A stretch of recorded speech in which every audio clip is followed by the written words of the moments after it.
Hello, everybody. This is Todd Creager. Today's theme or topic is titled Attachment Trauma and Why It's Important to Listen to This. Why I call it that, especially the second part, is a lot of times people don't know that they have had lots of little traumas. They call them little T's, where they haven't had the most secure type of attachment with their caretakers at an early age.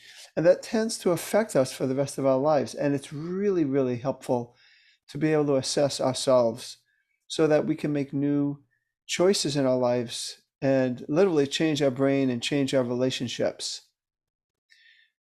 There are many good things that could happen with parents and their children, but let me say it like this. We're all in a state of evolution. I've been talking about this for decades, that when it comes to technology, like this iPhone 13 here, it's my picture of my wife and I there hiking, but that iPhone 13 will be outdated pretty soon.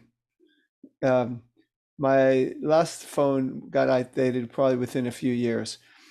Technological advances evolve very quickly. Emotional advances evolve very slowly. We are slow to evolve. And why I'm saying this to you is that there's progress to be made in terms of developing healthy, loving children and healthy, loving adults. And even though people think of trauma, they think of molest and abuse, kind of obvious, overt kinds of things. And those are traumas and they're not to be minimized. And people like myself who work a lot with trauma help people who have been abused or neglected. But many of us have had much more subtle, but definitely um, powerful negative effects of suboptimal attachment. And what I mean by that is attachment is what we are born to do in life. That is it.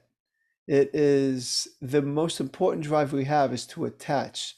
And that's why babies come out crying and letting you know right from the beginning if they have needs. They let you know when they're calm and they're satisfied.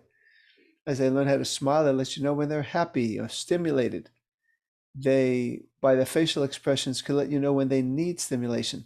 The parent who's attuned, it's a word I'm going to use, the parent who's attuned to the child's needs responds based on their true needs. It's called contingent responsiveness, where the parent responds based on the child's needs. And children need to feel like you're getting them. And if you grew up in a home where you got a feeling most of the time that one or both parents got you, they were tuned into you, that your emotions, your experiences were validated, and that you were free to come up to them and talk to them, consider yourself very fortunate and be grateful, because that is not true for many people. And there's a continuum here. There are people that have had really very little of that, people that are really fortunate to have a lot of that, and then there's those many of us maybe in the middle. But it is good to see what was missing.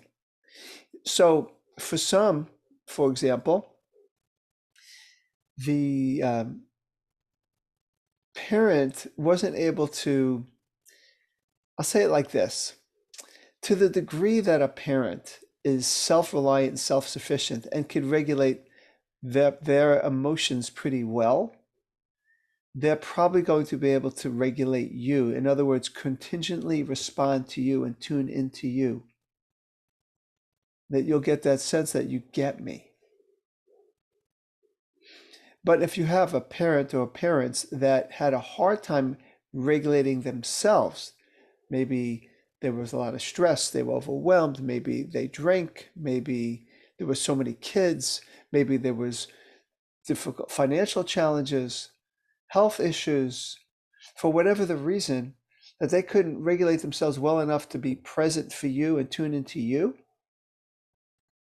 that either you became very scared and clingy, and maybe you grow up needing constant uh, reassurance, or you may have grown up relatively left to be overly emotionally independent. Maybe they fed you, maybe you had a house over your head, roof over your head, not the whole house, just the roof. Um, and but maybe if you were scared or hurt or sad, you were kind of on your own. And then you could grow up into a person who doesn't expect people to be there for you. So you uh, kind of work things out on your own. So when you have these attachment traumas, and they're traumas in the sense because over time, uh, you're limited greatly from accessing the different parts of you, the parts of you maybe that are independent and that can self-soothe. In the case of someone who maybe had an inconsistent parent, and so you were here and then you weren't there. And so this is a person who, in their adult relationships, they're looking for the shoe to drop. They're looking for some catastrophe to happen because catastrophes did happen. I want to say before I say to go to the second type, there's something that I've learned in working with trauma that rather than saying to a client, "What's wrong with you?" Bad question anyway, it's what happened to you. But we all should be thinking that way about people that maybe are having trouble in their lives or that they maybe are even mistreating you. I'm not saying we should be open to abuse, but I'm just saying that the question, what happened to you, is really way more accurate because things happen to people and sometimes they're subtle. So the person who had inconsistent parenting and constantly is anxious and looking for, you're here now, but you'll be gone tomorrow. Okay, that is coming from all these little traumas, these attachment traumas of having a parent that was there and they're not there and there and they're not there. Maybe they were sober and they were there and then they would drink and they weren't there. And then there's the parent who just couldn't deal with feelings, your feelings, maybe not even their own feelings. Maybe they had a parent that couldn't deal with their feelings, and so they were left alone. So they don't know how to say, "How are you feeling? What's going on? Let me tune into you." So as you look at this, as you hear me, and you start to look at, well, what was my childhood like? And am I a kind of person that can allow someone to help me and be there for me? Or maybe I push them away. Or am I someone who has a hard time regulating myself and constantly needing people to prove they love me, prove they love me, prove they love me? If and again, there are extremes and then there are leanings one way or the other, and we want to assess ourselves because we start to look at there's always what happened to me. What There's reasons why I was that way. And then we can make the corrections we need to make. So for example, if I'm with a client and their attachment trauma looked like they had a parent who left them alone a lot in their emotions, in their pain, then my job is to help them access those feelings and start to practice being a little more trusting and open with me, maybe little by little by little. Or if I'm doing couples therapy, I will definitely help them begin to just gradually rely on the other person, ask things of the other person. Can't tell you how many times I've said to a client to say to their partner, if they have this dynamic, "Can you do me a favor?" Sometimes I say, even if you can't think of anything, just saying the words, "Could you do me a favor?" For some of the people that have that dynamic in their home where they never could be what I call healthily dependent, to say the words, "Can you do me a favor?" seems really weird. But hopefully coming up with something. Could you get me a glass of water? Could you listen to me? I'm really having a tough time.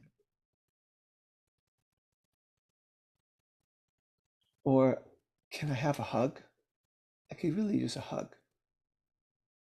And the person who maybe grew up in a home, it's not their fault, where there was inconsistency and they're always waiting for the shoe to drop, to help them challenge their catastrophic thinking and look at the person they're with. If this person they're with is showing some stability, to realize how much they're transferring old relationships, like with their parents, onto this partner who's truly not like that, who truly is stable, and needing to make those corrections in one's thinking, to practice breathing and calming down so that that person doesn't constantly live their lives like something bad is going to happen. I'm going to be abandoned. I'm going to be left.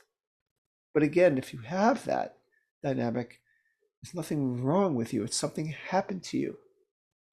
It's good to look at that, because abandonment isn't just physical abandonment. It could be, like I said, this abandonment when you've been in pain. So this kind of person who is always waiting for something bad to happen practices, like I said, breathing, calming down, challenging the ideas that that person, if that person, for example, someone who's really not abandoned them, who's not showing any signs of abandoning, to begin challenging those thoughts. And of course, sometimes you need therapy. You need a therapist, a coach, someone like myself to help you through that, help you process it, help you overcome trauma. We talked many times about EMDR, eye movement desensitization and reprocessing. This is not just for people who are abused or molested. There's more and more seminars on EMDR on what they call attachment trauma, and how to help the person who was deprived emotionally to fill up, to experience what it was like to actually not be alone. And there are things that people like me, professionals like me, can do to help people with that.